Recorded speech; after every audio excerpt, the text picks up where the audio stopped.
এই রাতে আল্লাহ পাক কোরআন নাজিল করেছেন। কি নাজিল করেছেন? কোরআন। এখন আসেন, একটু মনোযোগ ধরে রাখেন। আল্লাহ পাক কোরআন নাজিল করেছেন লাইলাতুল কদরে। আর লাইলাতুল কদর কোন মাসে? শাবানে, রজবে না রমজানে? আবার বলছি, আল্লাহ বলছেন আমি কোরআন নাজিল করেছি লাইলাতুল কদরে।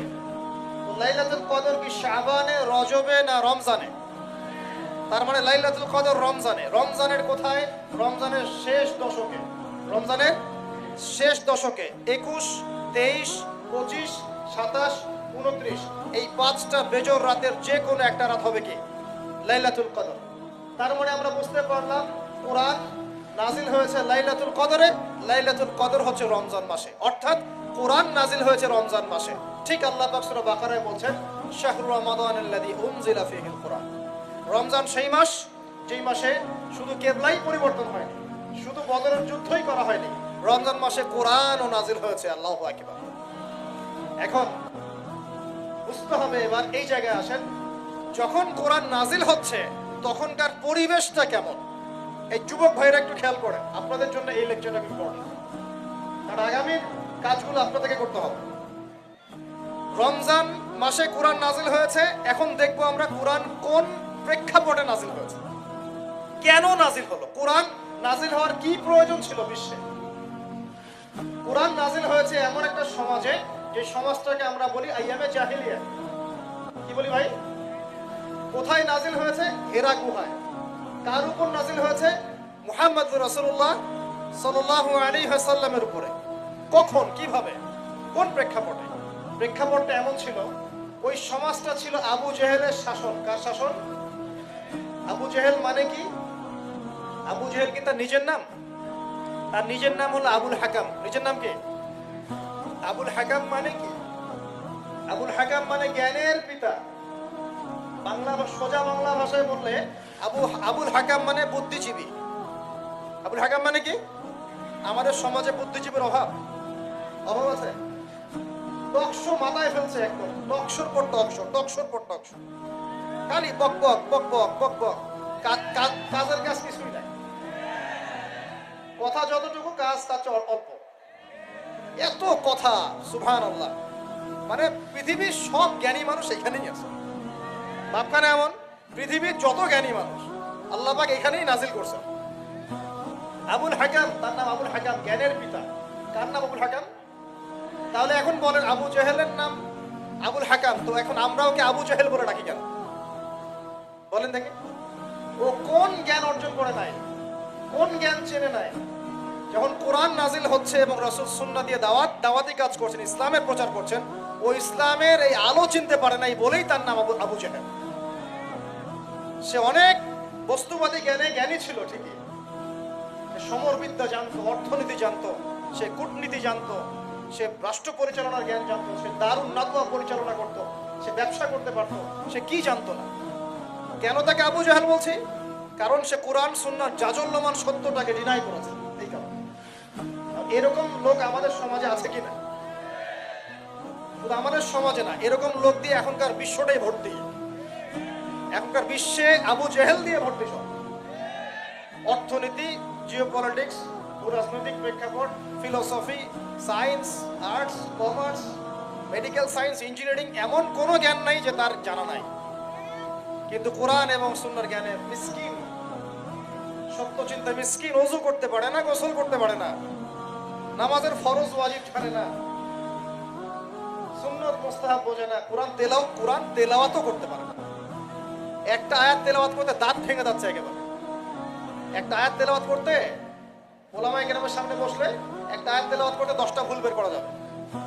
দিনের বেসিক জ্ঞান অর্জন করতে পারে। আবু জেহেল কাকে বলে? এই ধরনের মানুষকে আবু জেহেল বলে। আবু জেহেল কাকে বলে? কন্টেন্ট বানা দিয়ে দিও অনলাইনে। আবু জেহেল কাকে বলে? আবু জেহেলের সংজ্ঞা কি? আবু জেহেলের যুগে কি ছিল ভাই? আবু জেহেলের যুগে অনেকদিন বলেছি, মেজর 5টা সমস্যা ছিল। কয়টা? মেজর 5টা। মাইনর সমস্যা অনেক, মেজর 5টা। এক, আবু জেহেলের যুগের বেশিরভাগ মানুষ শিরক করতো। কি করতো ভাই? লাত, উজ্জা, হবল, মানাত এইসব মূর্তি পূজা করতো। এখন হয়তো মুসলিম সমাজে এটা নাই ঠিকই, কিন্তু মুসলিমরা এখন কবর মাজার পূজা শুরু করেছে। করে নাই? মুসলিমরাও এখন নেক্সট শুরুতে ধোঁকা খাচ্ছে। শিরক তো আমাদের সমাজে চলছে। শিরক কি ও কেন আমি লেকচার দিয়েছি, দেখবেন মুসলিম সমাজে কত শিরক চলছে। রাস্তাঘাটে উঠতে বসতে পেপার পত্রিকা খুললেই শিরক। পেপার খুলবেন রাশিফল, সিংহ রাশি কন্যা রাশি, দিনটা কেমন যাবে বিশ্বাস করলেই মুশরিক হয়ে যাবে। রাস্তার পাশে টিয়া পাখি দিয়ে ভাগ্য পরীক্ষা করছে, হাতটা দেখে দেন তো ভাই কি আছে, বললেই শিরক হয়ে যাবে। আংটি বিক্রি করছে, আংটি পরলে রোগ ভালো হবে, হাতে দিল রোগ ভালো হবে এই উদ্দেশ্যে মুশরিক। হাতে দিয়েছে রোগ ভালো হবে, আমার ডায়াবেটিস ভালো হয়ে যাবে, বিসমিল্লাহ, ব্যাস মুশরিক। এই আকীদা নিয়ে পড়লেই মুশরিক। মুসলিম সমাজে অহরহ শিরক আছে। বাসায় মা বোন যারা আছে অনেকেই দেখা যায় চুল আশ্রয় চিরুনি পরে গেলে বলে আজকে মেহমান আসবে। কি আসবে আজকে? মেহমান আসবে আজকে, বললেই সে। বাসা থেকে বের হচ্ছেন, আপনার পাঞ্জাবিটা একটু আটকে গেছে, আপনার স্ত্রী বলছে একটু বসে যান, অমঙ্গল হতে পারে, বসেন। বাস মুশরিক, শিরক হয়ে গেল। মুসলিম সমাজে রন্ধ্রে রন্ধ্রে শিরক এখন। আবু জাহেলের যুগে শিরক ছিল, এগুলো বলতে থাকলে এটা নিয়ে আলোচনা করতে হবে। আলোচনার টপিক আমার আজকে বলতে হবে। আবু জাহেলের যুগে কি ছিল ভাই? শিরক ছিল, সমাজে রন্ধ্রে রন্ধ্রে শিরক ছিল। এখনকার সমাজেও শিরক আছে। তারা লা ইলাহা ইল্লাল্লাহ না পড়ে শিরক করতো, আমরা পড়েও শিরক করি। আল্লাহ পাক আমাদের সবাইকে শিরকের পাপ থেকে হেফাজত করুন বলিয়া। এই একটা পাপ যদি কেউ না করে ইনশাআল্লাহ সে জান্নাতে যাবে, যতই পাপ করুক না কেন। জেনা করেছে, মদ খেয়েছে, মিথ্যা বলেছে, অনেক কিছু করেছে, শুধু শিরকের পাপ করে নাই, আল্লাহ তাকে মাফ করে দিবেন ইনশাআল্লাহ। বিশ্বাস করলেন না কথাটা? নবীজি বলেছেন এই উম্মতের যে কোনো ব্যক্তি যতই পাপ করুক না কেন আল্লাহ পাক সমস্ত পাপ মাফ করতে পারে, কিন্তু শিরকের গুনাহ আল্লাহ পাক মাফ করবে।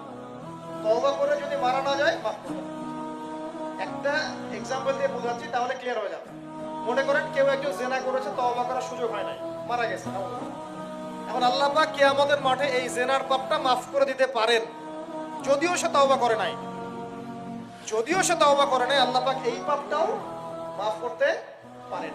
কিন্তু একজন ব্যক্তি শিরক করেছে, তওবা করে নাই, কিন্তু এই অবস্থায় যদি কাল কিয়ামতের মাঠে আল্লাহর সাথে সাক্ষাৎ করে, আল্লাহ তার গুনাহ মাফ করবে না। এই শিরক আর অন্য পাপের এই হলো পার্থক্য। আর সবচেয়ে কোন বিষয়টা থেকে আমাদের বেঁচে থাকা উচিত ভাই? শিরক কি ও কেন, একটা বই পাওয়া যায়, কিনে নেবেন। কিতাবুত তাওহীদ একটা বই আছে, পড়ে নেবেন। কুরআন সুন্নাহর আলোকে বিশুদ্ধ আকীদা, এরকম অনেক বই পাওয়া যায়। আর আকীদা সংক্রান্ত একটা অনবদ্য বই হলো আল আকীদা আত-তাহাওয়িয়া। এই চারটা পাঁচটা বই পড়লে আপনার শিরকের কনসেপ্ট ক্লিয়ার হয়ে যাবে ইনশাআল্লাহ। আল্লাহ পাক আমাদেরকে পড়াশোনা করার তৌফিক দান। এবার আসেন, আবু জাহেলের যুগে ছিল সুদ। সুদ সুদ বোঝেন কিনা? 100 টাকা দিলাম 105 টাকা দেওয়া লাগবে। 1 লাখ টাকা দিলাম 1,01,000 টাকা দেওয়া লাগবে। 1,01,000 টাকাও যদি দেন ওই 1 টাকাই সুদ।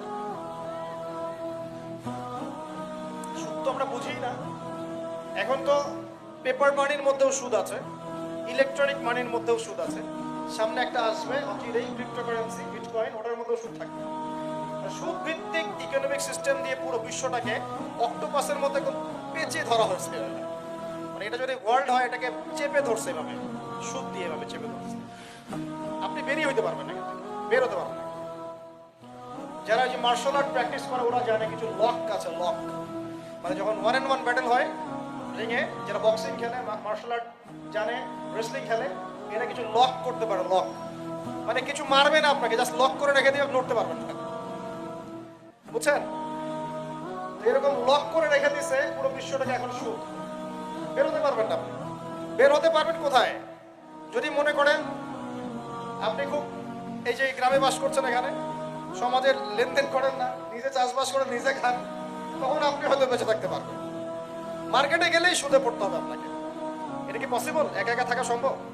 অতএব সমাজে থাকতেই হবে।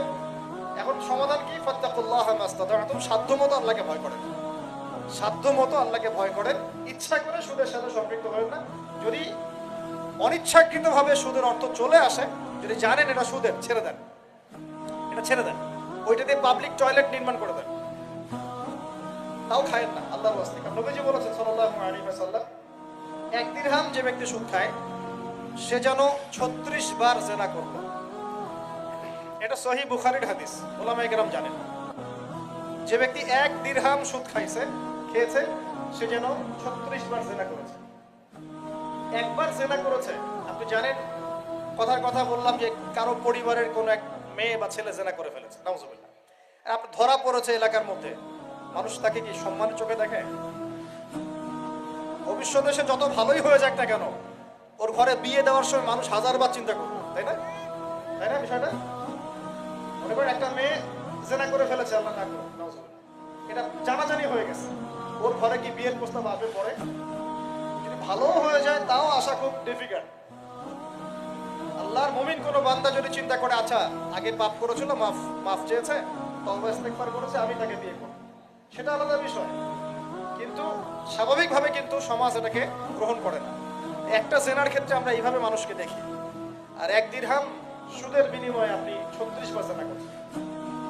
আল্লাহ আমাকে হেফাজত করুন, আল্লাহ আমাদের সবাইকে হেফাজত করুন। দূরে থাকতে হবে, থাকার চেষ্টা করতে হবে। আবু জাহেলের যুগে এরকম সুদ ছিল, এখনকার বিশ্বে রন্ধ্রে রন্ধ্রে। নবীজি তো আগেই বলেছেন মায়ের সাথে জেনা করার মতো পাপ। এই হাদিস তো জানেন আপনারা। সুদের 73টা শাখা আছে পাপের, তার সর্বনিম্ন শাখা হলো নিজের মাকে বিয়ে করা। যদি এই এলাকায় খবর পান কোনো মেয়ে কোনো বা ছেলে তার মায়ের সাথে বিয়ে করেছে, নাউজুবিল্লাহ, তার মায়ের সাথে জেনা করেছে, নাউজুবিল্লাহ, কোনো মেয়ের সাথে বাবা জেনা করেছে, নাউজুবিল্লাহ, আপনি কি সমাজে তাকে রাখতে চাবেন? আপনি তো আইন শাসন কোনো কিছুর পরোয়াই করবেন না, গণপিটুনি দিয়ে মেরে ফেলবেন না, এই কাজ করবেন না। একটা মসজিদে চোর, তারাবির নামাজে আবার চোরও আসবে কিন্তু অনেক, কথায় মনে পড়ে গেল, স্যান্ডেল সাবধান। তো তারাবির নামাজে অনেক চোর আসে না? অনেকে তো মসজিদে দান বাক্স শুদ্ধে নিয়ে চলে যায়। কি ইনসাফ আমাদের সমাজে! মসজিদে ফ্যান লক করে রাখতে হয় তালা দিয়ে, বাইরে মসজিদে ফ্যান লক করে রাখতে হয় তালা দিয়ে, খাঁচার মধ্যে। তো মসজিদেও চোর যায়। এখন চোর ধরা পড়ে গেলে কি পিটুনিটা পিটান আপনারা? মসজিদে একটা চোর যদি ধরা পড়ে, সবাই মিলে কি পিটুনি দেওয়া শুরু করে, এটা কিন্তু অনৈতিক কাজ, জানেন? এভাবে সবাই মিলে গণধলাই দেওয়া জায়েজ নাই। তাকে নির্দিষ্ট প্রশাসনের কাছে হস্তান্তর করতে হবে। যদি এখন বলেন প্রশাসন বিচার করছে না, সেটা তাদের ব্যাপার। ও যদি ফাঁকফা করতে বের হয়, সেটা ওদের ব্যাপার, এই গুণার দায়ভার তাদের। আপনি যদি নিজের হাতে শাসন তুলে নেন, সমস্যা আছে। এভাবে ইসলাম এটাকে জায়েজ করে না। ওর হাত কেটে ফেলার বিধান আছে, তাই না, কোরআনে? এটা আপনি করতে পারবেন না, এটা ইসলামিক আদালত করবে, ইসলামিক আদালত। সবাই যদি আইন হাতে তুলে নেয় তাহলে তো সমাজে বিশৃঙ্খলা হবে। এই জন্য এই সুযোগটা ইসলাম দেয় নাই। প্রমাণ হলে তাকে সোপর্দ করতে হবে প্রশাসনের কাছে। এখন দেখেন, একটা স্যান্ডেল চোরকে যে পিটানি দেন, এখন একটা লোক যদি মায়ের সাথে জেনা করে, নাউজুবিল্লাহ, কি মাইটটা মারবে মানুষ তাকে। এখন সুদের মধ্য দিয়ে নবীজি বলছেন সবচেয়ে নিম্ন পাপ হলো নিজের মায়ের সাথে জেনা করা। বলি নাউজুবিল্লাহ। আমরা অ্যাভেলেবেল কাজগুলো করছি, এই বোধোদয় আমাদের হচ্ছে না, কারণ কলম মরে গেছে। কলম কি হয়েছে ভাই? মরে গেছে। কলম চিন্তা করতে হবে। কলম চিন্তা করার জন্যই রমজান, কলম চিন্তা করার জন্যই কোরআন, এবং কলম চিন্তা করার জন্যই বেশি বেশি মওতের ফিকির।